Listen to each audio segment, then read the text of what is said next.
The next day, the old man said he wanted to install some more software, so he powered me down. When I came to, he said Mr. Silton had a joke for me, and that I should pull his finger. I don't think I got the joke. So the old man powered me down again. This time when I pulled Mr. Silton's finger, I got the joke. But it wasn't very funny. The old man then explained that he had installed a special chip which allowed me to clean away anything that was broken. He said it also tells me how many things are nearby, and how many smaller things are in a bigger thing. It all sounded very complicated, but he said all I really had to do was pause, and it would bring up all the information I needed. He then said he wanted me to find and clean all of the items in the room. He told me there would be some chains to climb, but that would be nice and easy, as I just had to press up. He then finished by saying, when I had collected all the items, I should come back here.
old man then asked the old lady Heather and I to follow him outside.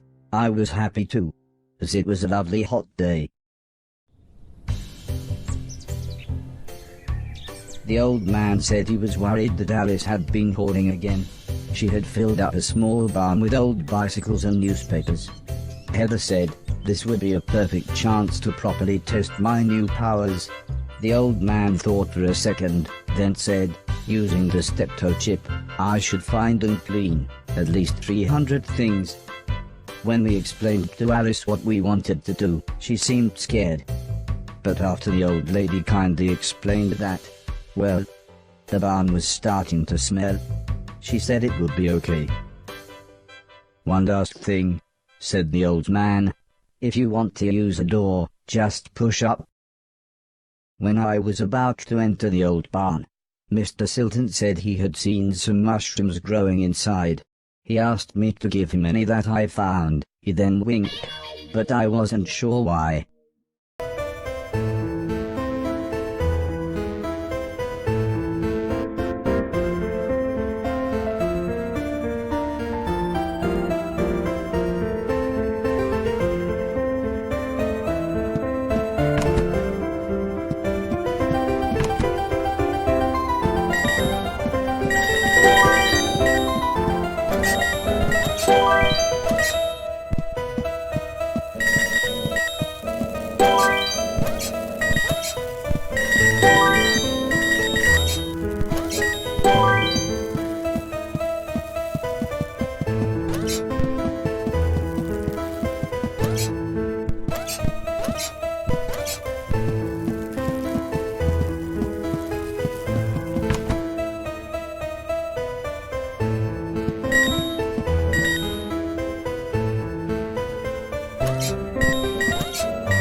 old man was very happy with everything that I had cleaned. But I think Mr. Silton was even more happy with his mushrooms.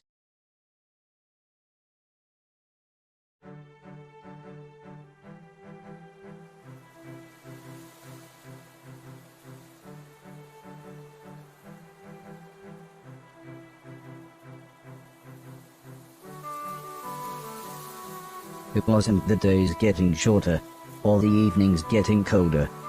It was the falling leaves that really made me feel sad. As we watched the trees blowing in the breeze, the old lady said, "The leaves must fall before the blossom comes." She had already explained the seasons to me, so for once, I actually understood.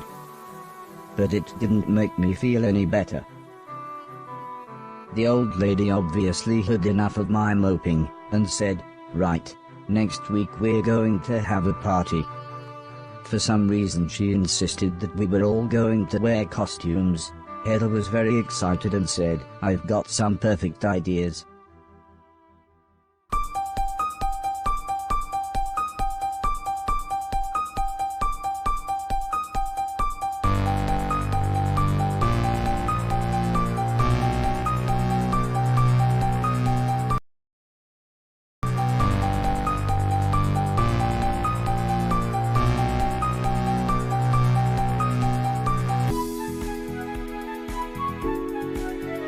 It was terrifying. Everyone was dressed like someone else. I think I was meant to be some kind of pumpkin, as everyone kept shouting, "It's the Great Pumpkin." Still, at least Mr. Silton was having fun telling everyone his joke. And I suppose Heather's costume was quite flattering. After what seemed like forever, everybody left, and things got back to normal. Heather was allowed to watch a scary film before she went to bed, but I had to help Alice and Mr. Deck clean up. I wasn't happy about this, but the old man said if I was quick, then I could watch the end of the film with them. Alice was vacuuming, and Mr. Deck was taking down the decorations, so I thought I should clean up the plates and glasses.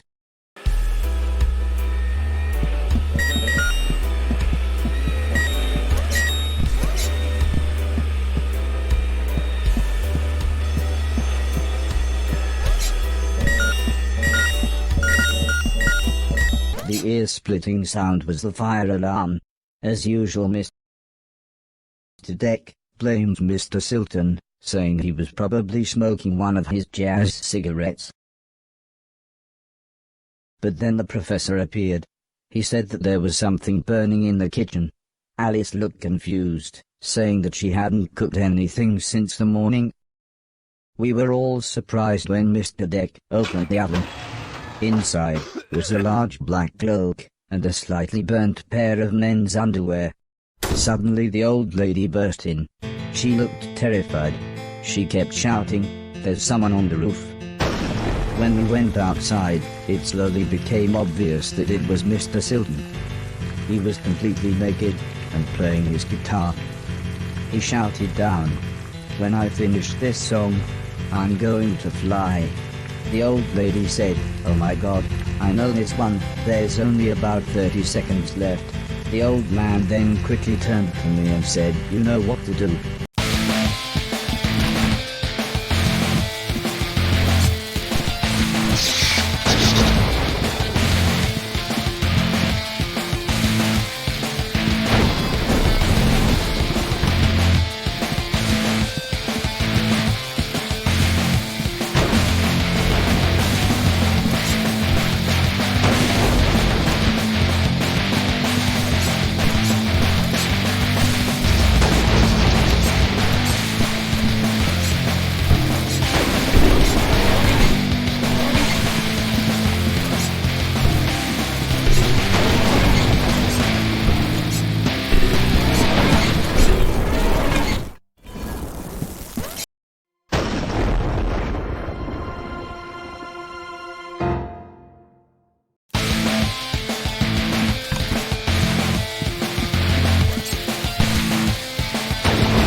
By the time I had made it up to the roof, Mr. Silton was beside the edge. I tried to calm him down, but he was acting even more bizarre than usual.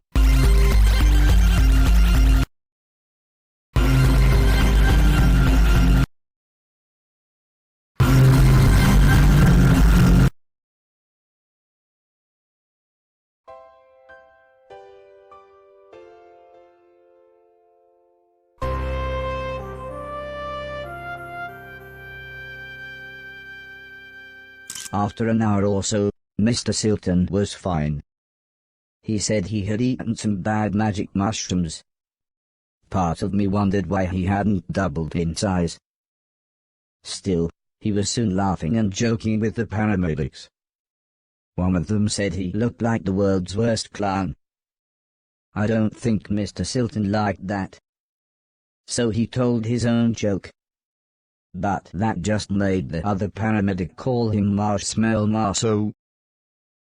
I don't think he liked that either, but at least he was still in one piece.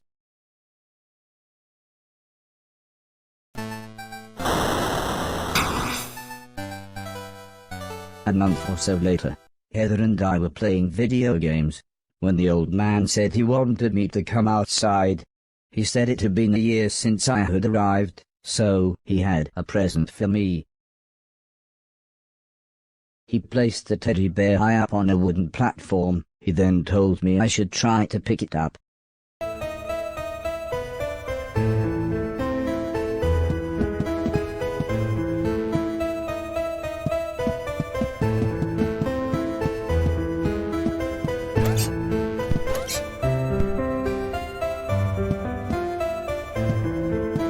Try as I might, I couldn't reach the teddy bear. However, I still don't understand what happened next.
Was I dead?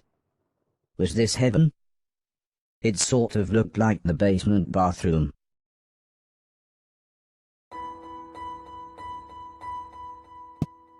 It was the shoes the old man was going to give me. I thought I might as well put them on. They were just the right size. The old man's hat fit me pretty good as well. I'm sure he wouldn't mind if I wore it.